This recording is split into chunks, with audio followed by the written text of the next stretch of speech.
Hey everyone, I'm the Island Farmer. Thanks for joining me. Today I'm going to make a quick little video on potting some dragon fruit. I'll share with you a couple mistakes I made along the way and what I'm doing now to correct all that. First off, I ordered some new dragon fruit cuttings. I got them from Nature with Alec. He has a YouTube channel and an eBay page where he sells dragon fruit cuttings. I got this nice big dragon fruit cutting from him. Really appreciate that, by the way. I'll leave a link to his eBay store and his YouTube channel in my description down below, so go check that out if you're interested. This is my old dragon fruit. This was the first one I bought that I started out with years ago. It was this big when I got it, and you could see it had a growth, had another growth, and then it actually, from the weight, it bent over. I had a trellis like this, and it made this new shoot, and I never tied it up, and then the weight of it bent it over. And what that does is it cracks the joint here, and that tells the dragon fruit that this is a branch and not like a trunk anymore, and it's time to make fruit off this branch. And I think these kind of like shot out from here too, and I cut those off and tried to make cuttings, which I messed up, and I'll explain that in a second. But basically, I think this is kind of like screwed now. I think I need to cut this and make a cutting out of this because it's not growing anymore. It just keeps wanting to flower, it seems like. So I'm going to start over with this one.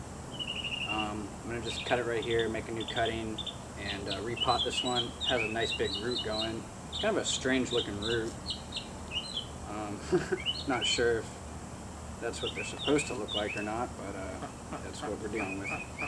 So we'll set this down right here. Now, the thing I messed up with my dragon fruit cuttings, and I didn't know this until recently, you know, these both shot off of here, and I cut them both off and just put them in the ground thinking that would work. And it kind of did. This one did start making roots, but I did this like 6 months ago. And you know, I heard that dragon fruit doesn't really grow during winter, so that's half of it. But another thing is you're supposed to let these kind of callus over. You're supposed to let the cut here harden, and then you're supposed to only bury it about that much in the ground. I buried them like way too much, and I'm kind of surprised it didn't rot off. I guess they were in pretty good soil. It looks like this one did start getting some damage on the sides here, but I'm probably going to wash these off and just leave them out for a little bit, not like in the sun, but I'll leave them in the shade just to kind of let these things harden up real good, and then I'll replant them in a much better pot with only about an inch or half inch in there. This one, however, we're going to plant this one right now.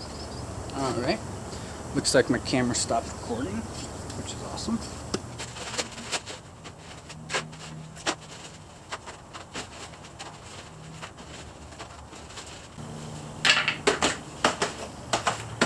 Alright, I'm just using some cheap composting soil. It's called Timberland soil. Get it from Home Depot. Well, it used to be cheap. They've raised the price again for like the third time in the past few years.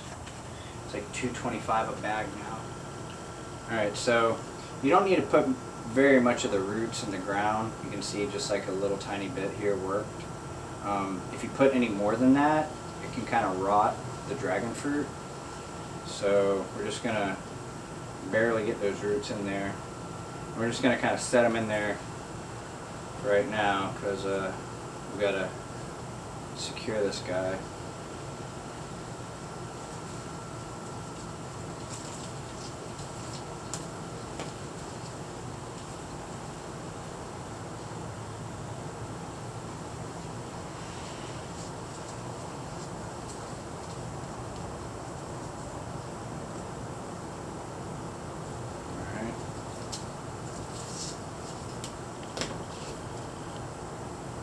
It started making some shoots right there, which I think they call those growths.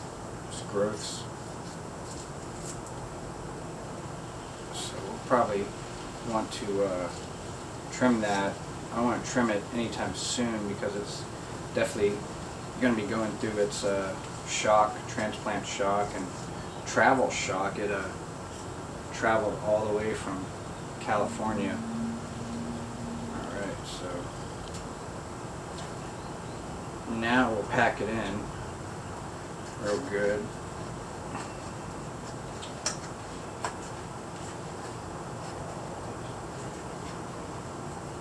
Alright, and it's as simple as that.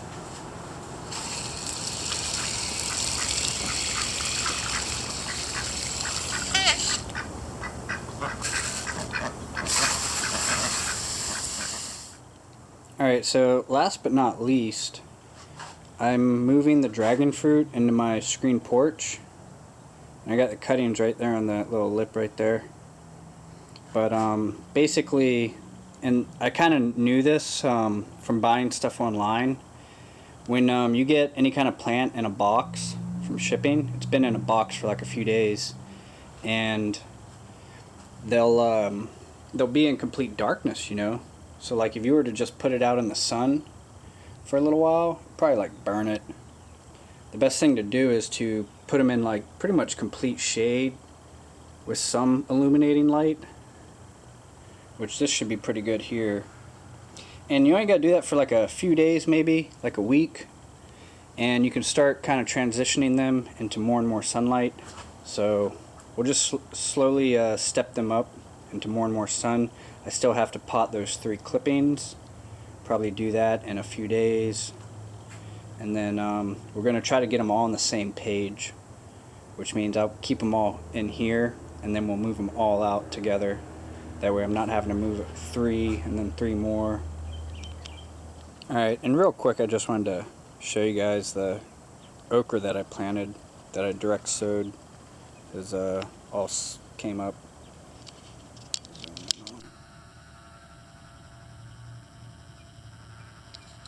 Might be a little hard to spot them because I have a clover.